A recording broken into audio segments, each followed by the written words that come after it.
Seguindo com o nosso Papo de Gestão com Software, uma sessão dentro do Portal RP, onde nós realizamos uma entrevista com um executivo de uma empresa de destaque. Lembrando, a entrevista tem duas partes. Na primeira parte, nós falamos da empresa, falamos de tendência, falamos de tecnologia, e na segunda parte, o foco é o executivo. E eu tenho o prazer enorme de receber hoje o Robson Klein, CEO da Cigam. Robson, queria te agradecer muito por ter aceitado o nosso convite e já de antemão iniciar a entrevista te perguntando como nasceu e quando nasceu a Cigam. Legal, Luciano. Obrigado por estar aí. Eu acho que é legal bater esse papo aí sobre tecnologia, sobre inovação. Adoro isso. Vamos lá, então. Assim, é uma história longa, né? São 35 anos de construção. Mas a gente começou lá na década de 90, onde tecnologia não é o que é hoje, né? Era outro mundo, era outra realidade. Enfim, muitas empresas nem computador tinham ainda, então o desafio era muito maior. Mas desde lá nós tínhamos a nossa missão de fazer automação, né? Nosso foco sempre foi produtividade. Eu acho que essa pode ser uma palavra que resume bem assim, a nossa história. Sempre em cima de querer agregar mais produtividade, porque afinal de contas é isso que dá vida longa às organizações, né, que faz com que as coisas continuem funcionando. Então a gente focou muito em utilizar boas tecnologias, buscar o que tinha de melhor no mercado, trazer modelos de gestão para poder agregar processo, conhecimento, não só uma empresa de tecnologia, mas que pudesse realmente construir, né, aquilo que a gente tem hoje por princípios, né? A visão da organização, o propósito da organização é hoje promover, impulsionar o sucesso dos negócios das pessoas. A gente entende que isso é um conjunto, né? E muito do aprendizado que se construiu nesses anos aí é de que nem tudo é tecnologia, né? Tem muito de cultura aí, tem muito de como fazer as coisas, de construir uma base sólida para que as coisas possam ter sucesso. E não à toa que hoje, depois de 35 anos, a gente está aí entre os top 5 do mercado, né? Representando bem aí com up-to-date em termos tecnológicos, em termos de modelo de gestão, de facilidade de uso, que eu acho que é a grande vibe do momento, né? De ter essa boa conexão com os usuários e facilitar com que as coisas aconteçam de uma forma mais intuitiva.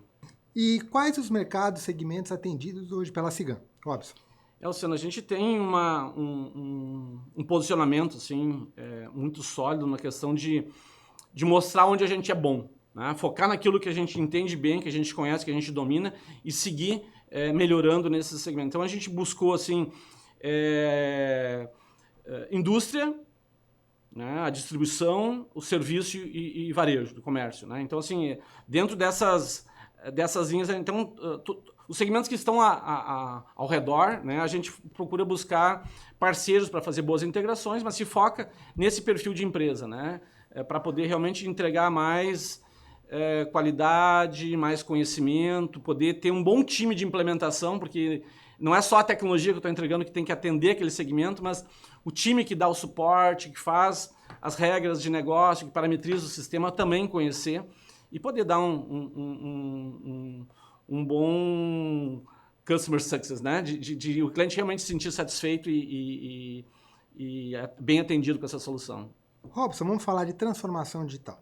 Se você hoje fizer uma pesquisa com as empresas, 10 entre 10 empresas querem e buscam ou querem entender como é que funciona a transformação digital. A minha pergunta é, as empresas brasileiras, elas estão seguindo a cartilha da transformação digital? Elas estão preparadas?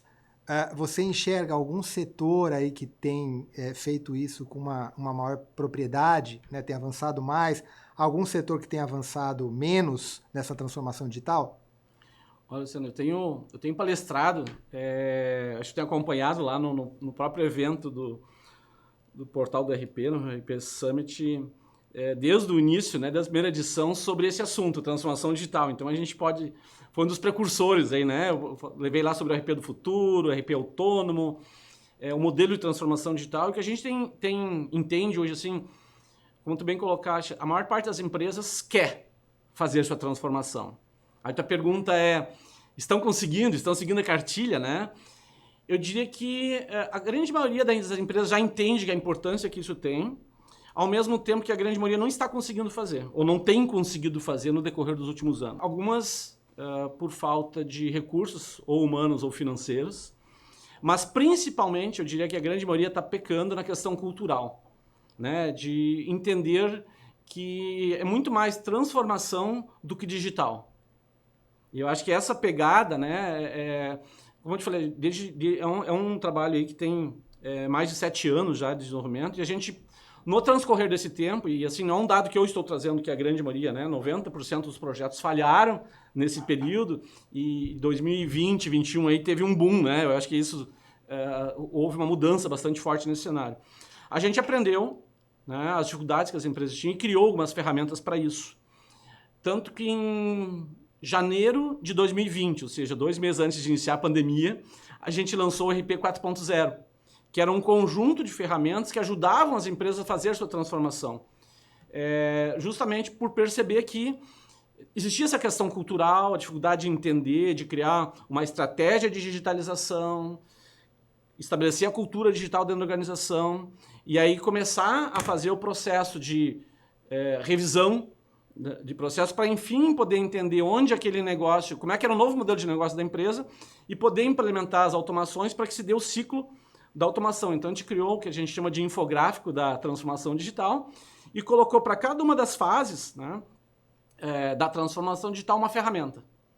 Então, se olhar lá a questão cultural que envolve a transformação, eu tenho a conscientização, o empoderamento para que aconteça efetivamente a transformação.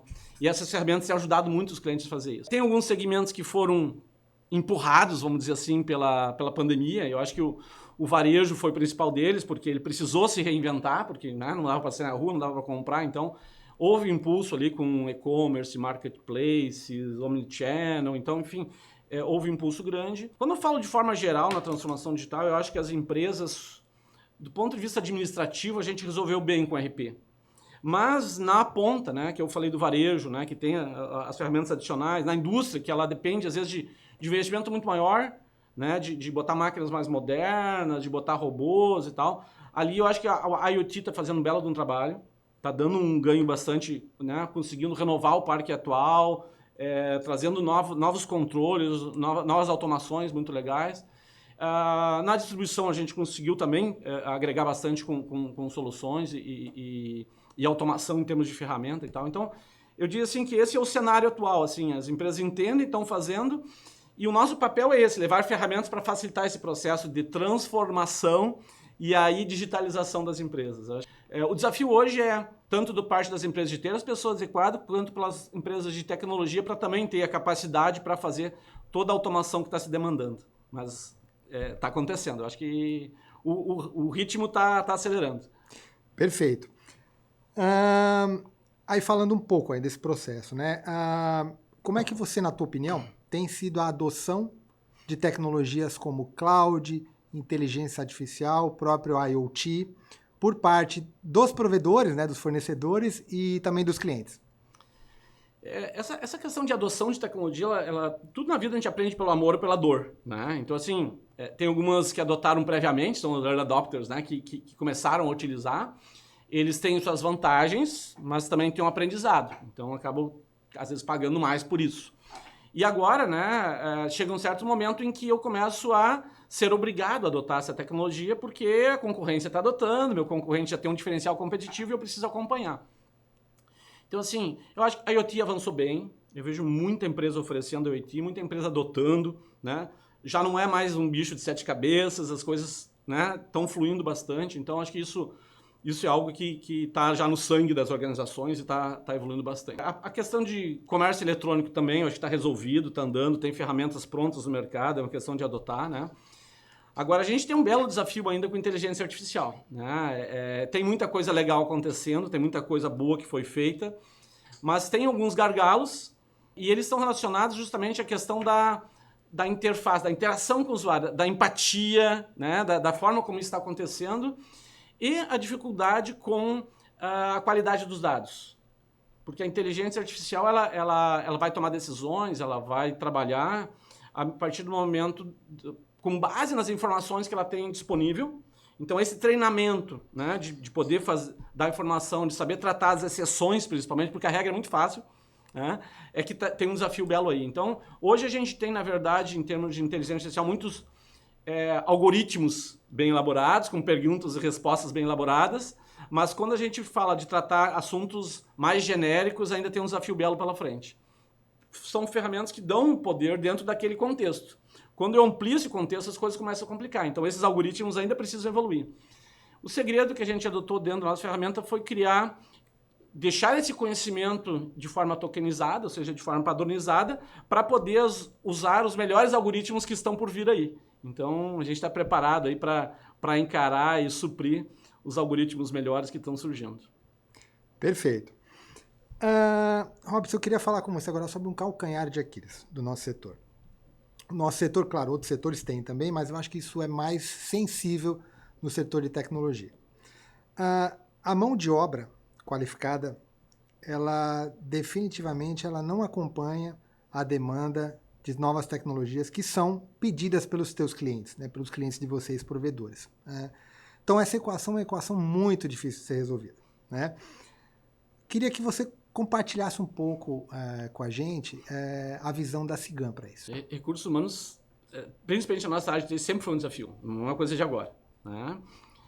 Se eu voltar um pouquinho lá nos primórdios da empresa, nós desenvolvimos com uma ferramenta lá, começamos a desenvolver software em 86, né? Muita gente nem sabia o que era software naquela época, né? Então, assim, era outro mundo realmente.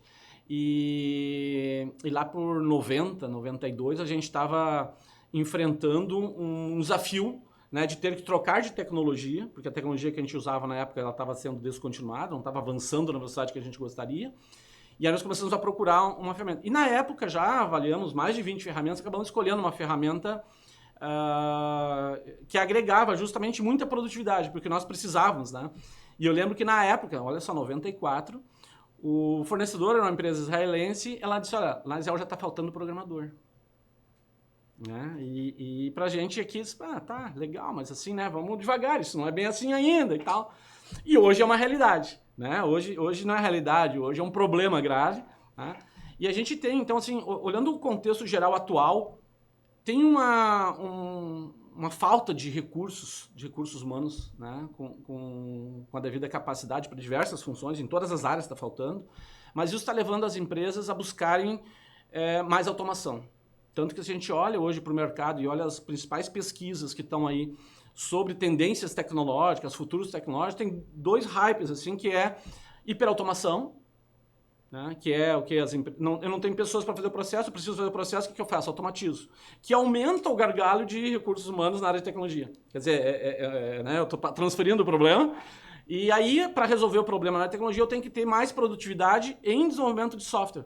Né? Que é uma solução que a gente conseguiu encontrar lá em 94 e que agora o mercado está reconhecendo, que é o que chama de low code. Olhar para a base, né, que faz com que os processos funcionem, que as organizações funcionem, eu acho que é o grande desafio. Enxergar isso, né, com mais antecedência possível e poder aproveitar essas novas tecnologias para agregar a produtividade aos nossos negócios. Então hoje, quando se fala de resolver as questões de recursos humanos, eu acho que é isso, é buscar as tecnologias, né? Mas não é um desafio de agora, não. Ele é contínuo e tudo indica, as estatísticas indicam que vai aumentar. Então, a gente tem que se preparar mais ainda. Essa equação realmente é uma equação muito difícil de ser resolvida, né? E eu acho que ela não vai ser resolvida, e é o que a gente percebe, com uma única ação. É um conjunto de ações, né? E já falando sobre isso, né, eu queria que você falasse um pouco sobre esse assunto. A gente tem percebido aí, quando você fala em tendências na área de software, a gente tem percebido nos últimos anos aí as empresas pensando em melhorar o processo de desenvolvimento, né? E trabalhando aí com low code, no code, que você já comentou, né? Então eu queria que você falasse um pouquinho mais em detalhes, né? Já que você desenvolve isso já há bastante tempo, e isso, né, tem sido uma tendência para resolver algumas questões. Uma delas é essa que a gente comentou agora, para você diminuir esse gap aí de mão de obra qualificada, mas não trabalhando a mão de obra necessariamente, Sim. Mas você indo por um outro caminho, né? Então eu queria que você comentasse um pouco mais em detalhes a questão do low code. Legal, obrigado pela pergunta. Ela tem tudo a ver com a gente. Hoje nós viramos a Siga virou uma referência nacional em termos de low-code, né? Eu diria que é a maior solução nacional hoje feita em low-code, né? São 28 anos de experiência e o mercado que está aprendendo agora. Então, realmente tem bastante para agregar, para compartilhar, e eu faço questão disso porque eu enxergo que se o mercado todo crescer, todo mundo ganha, todo mundo cresce junto. Eu lembro de uma das entrevistas que eu fiz esse ano sobre low-code, assim, que o repórter perguntou, né, mas por que lá em... Como é que tu viu lá em 94 que low-code era o futuro? Eu falei, não vi, né, não tem esse mérito, né, mas assim... Para mim parecia óbvio, eu estava escolhendo uma ferramenta que me dava 20 vezes mais produtividade, me parecia racional, né, que se adotasse. Então, hoje é visto como inovação, como algo diferenciado.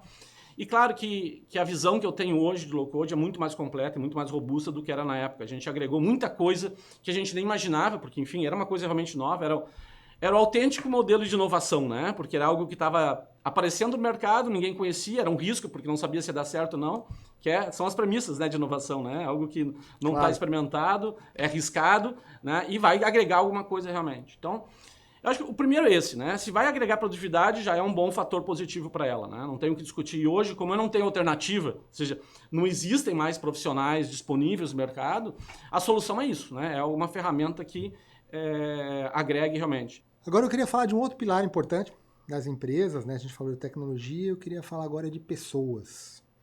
Na tua opinião, e aí você pode usar, né, as pessoas daqui do teu time, clientes, né? Como é que está sendo esse processo de transformação digital dos times, né? Como é que as pessoas estão se transformando? Como é que você enxerga esse cenário? Na pergunta anterior eu comentei que a gente está aculturando, criando essa cultura interna já, né? Há mais de 7 anos dentro da organização. Todos aqui são agentes de transformação. As pessoas já se denominam agentes de transformação digital. Porque a gente trabalhou inicialmente a cultura. Nós temos que não só fazer a nossa transformação, mas levar essa transformação para os nossos clientes, porque afinal de contas nós entendemos de tecnologia. O nosso cliente não é de tecnologia necessariamente, ele é indústria, comércio, serviço, distribuição, e ele precisa de nosso apoio, ele conta conosco para fazer essa sua transformação. Então, o primeiro passo era a cultura, entender, né, e levar essa mensagem de que sim, dá para digitalizar, né, mas que o processo não começa aí. Que o processo começa com uma estratégia de digitalização, de um novo modelo de negócio, né, de engajar as pessoas, dar poder para as pessoas para que a transformação possa acontecer. E aí funciona. Então, essa equação ela é resultado de pesquisas, né, mundiais mostrando assim, que esse é o caminho. E aí a gente trabalha junto com as pessoas para desenvolver, e os times mesmo montaram essas ferramentas. Como é que eu ajudo meu cliente a definir uma cultura? Como é que eu ajudo meu cliente a empoderar as pessoas? Como é que... a engajar primeiro, né, depois empoderar. E aí a transformação acontece. Isso é um ciclo contínuo. Ou seja, eu rodei uma vez, engajei, empoderei, né, automatizei, e aí fiz a transformação, começa um novo ciclo, porque sempre tem uma melhoria. E essas ferramentas que foram construídas, e as pessoas participaram de construir isso, porque senão não funciona, né, elas foram engajadas nesse movimento para engajar todo o ecossistema do nosso cliente. Ou seja, então não é só fazer a transformação vamos pegar um exemplo de um cliente que é uma indústria. Não basta eu fazer a transformação daquela indústria. Eu tenho que fazer a transformação do fornecedor dessa indústria, do cliente dessa indústria, do representante, do técnico que presta o serviço. Ou seja, todo mundo tem que digitalizar o seu processo para que a organização possa trabalhar de forma mais autônoma, né? E aí realmente possa ser vista como uma organização digital, se ela entende que essa é a cultura que ela quer, se esse é o novo modelo de negócio que ela quer. E vai chegar um momento em que não vai mais se discutir isso. Assim como no passado se discutia qualidade, hoje não se discute mais qualidade. Daqui a pouco eu não vou mais discutir se eu tenho que informatizar ou não. A informatização já está resolvida. Agora a discussão é quando é que eu vou parar de discutir transformação digital? Eu tenho que ser digital ou eu não concorro, eu não estou mais no mercado. Como foi no passado qualidade, compliance, governança. A gente está num ciclo, né, num giro, e daqui a pouco a gente vai ter um próximo passo, obviamente, né? Mas eu entendo que todas as empresas que querem fazer a sua transformação digital têm que começar pelas pessoas. As pessoas têm que se enxergar como agentes da transformação digital. A coisa acontece, é aí que a mágica se transforma, né? Eu acho que é isso, eu não sei se eu respondi bem a pergunta, mas não dá para descartar. As pessoas são a chave fundamental. Por isso que eu enfoco sempre que eu falo nisso, é muito mais transformação do que digital. E transformação depende das pessoas. Perfeito, né? Na verdade, não existe transformação digital se não existir a transformação pessoal, primeiro, né? Acho que foi isso. Eu lembro que tinha épocas o pessoal, lá quando começou a transformação digital, falava sobre isso, todo mundo vai perder emprego. Não, ao contrário, e tá aqui, né? 7 anos depois não tem gente suficiente para fazer a transformação digital. Então, assim, cada vez mais precisa das pessoas e, obviamente, né, quanto mais qualificada, melhor, né? Claro. Robson, para gente terminar o primeiro bloco, né, eu queria que você fizesse aí um exercício de futurologia. Como é que você enxerga, né, de que forma você enxerga um software de gestão empresarial competitivo daqui a 10 anos? Olha, primeiro que eu enxergo um software completamente diferente do que a gente tem hoje.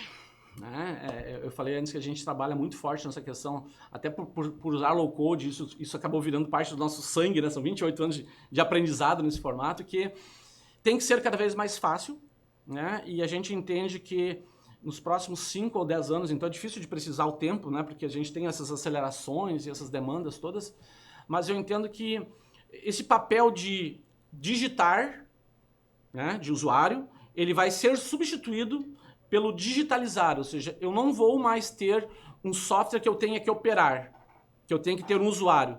Eu vou ter um sistema que ele é autônomo, ele opera a empresa, ele trabalha todas as operações que a empresa precisa fazer e ele aciona o usuário quando tem uma dificuldade, uma deficiência, algo que ele não consegue fazer ou algo que deveria estar acontecendo e não está acontecendo por motivos dos quais o software não consegue ter controle. Então, ele deixa de ser algo a ser usado, ele passa a ser um assistente da organização.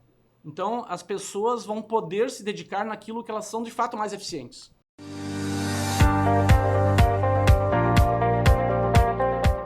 Voltamos agora com o Papo de Gestão com Soft, a segunda parte da nossa entrevista, onde o foco agora é o executivo.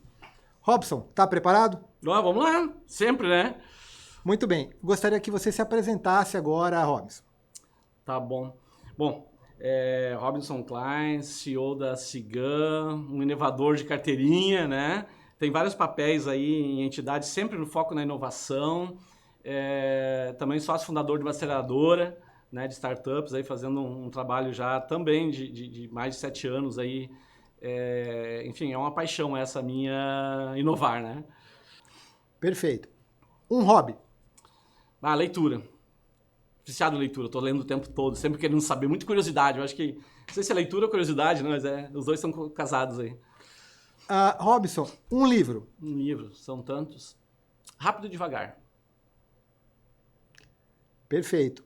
Um filme? Avatar. Um sonho realizado? Um sonho realizado. Construir essa rede Cigan, eu acho que foi um belo de um desafio e uma conquista maravilhosa. Um sonho a realizar? Tem várias metas aí. Eu acho que assim, que eu acho que vai mudar o nosso planeta de novo é o veículo autônomo voador. É um sonho aí que eu tenho há muito tempo, né? Desde que eu vi os Jetsons lá, eu acho que vai quebrar paradigmas que a gente tem hoje que não são mais necessários. Um ídolo? Steve Jobs. Um lugar inesquecível? Fernando de Noronha. Se você pudesse dizer uma palavra ou uma frase para colocar no mindset de uma pessoa que está iniciando um negócio agora, né? O que você falaria? Persistência. Acho que inovação é importante, mas tem que persistir, né? O exemplo que eu estava dando, né? A experiência de ver a inovação demorar para acontecer e poder persistir e poder colher os frutos. Então, a persistência é fundamental. Perfeito. Se você pudesse, aí falando em gestão de tempo nos negócios, se você fosse colocar aí numa escala de 1 a 100, o quanto a empresa deve dedicar ao planejamento e o quanto ela deve dedicar à ação? Nossa, a empresa, um não vive sem outro, né? Sem um bom planejamento e uma visão de longo prazo, não tem futuro. Eu acho que depende muito do momento da empresa, depende muito de quem, né? Se é o gestor, cada pessoa tem uma função na empresa, mas eu acho que Pareto resolve boa parte das questões, né? Eu acho que é uma boa resposta aí. Perfeito. E para terminar, para a gente finalizar, Robinson por Robinson. Um inovador apaixonado. Eu acho que esse é meu nome, né? Tô sempre aí criando faíscas, como dizem aqui. Muito bem. Robson, eu queria te agradecer, né, por aceitar nosso convite aqui na entrevista do Papo de Gestão. E lembrando que essa entrevista vai estar disponível no Portal RP, no nosso canal no YouTube e nas redes sociais. Um abraço e nos vemos. Até mais. Obrigado. Espero poder ter contribuído aí com conhecimento e obrigadão pela participação. Até mais. Até mais.